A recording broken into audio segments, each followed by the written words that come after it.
السلام عليكم، ان شاء الله قاعد تكونوا معايا. اليوم جيتكم بآلة طاجين تاع الجلبانه بالبيض بدون لحوم. نبروفيتيو مادام راه وقت الجلبانه، تبعوا معايا واش نحتاجو.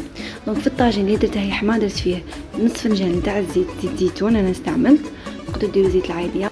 ثلاثه ثانيه حبه بصله كوت قطعتها صغير، خليتهم يتقلاو تخي بيان، بلعت عليهم فوالا كيما راكم تشوفوا حتى تكراميليزا لي مليح ديك البصله.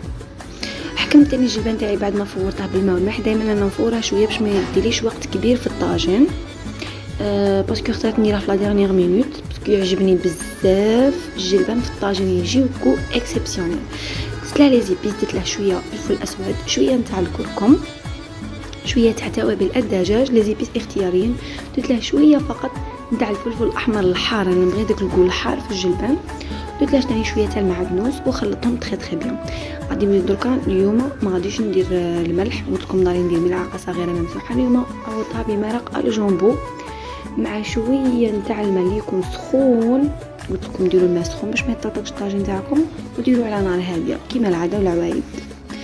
ودرت له الماء باش هذوك لي زيبيس ما ينحرقوليش وما يمدوليش كو قاوي. درت حوالي فنجان من الماء اللي يكون سخون، وخطره نقلبه باش كيما هكا ما ينحرقليش.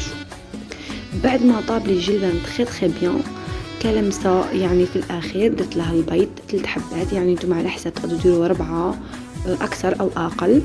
ودرت لها ثاني شويه تاع الجبن، هنايا ما بانليش. سينو هاد لو بلا جاب بزاف بنين، جربوه البنات اكيد راح يعجبكم. دونك انا ما كفاليش نصور لكم كي طاب لي البيض وكاع، نقول لكم جربوه بهذه الطريقه وغيروا شويه. بسلامه.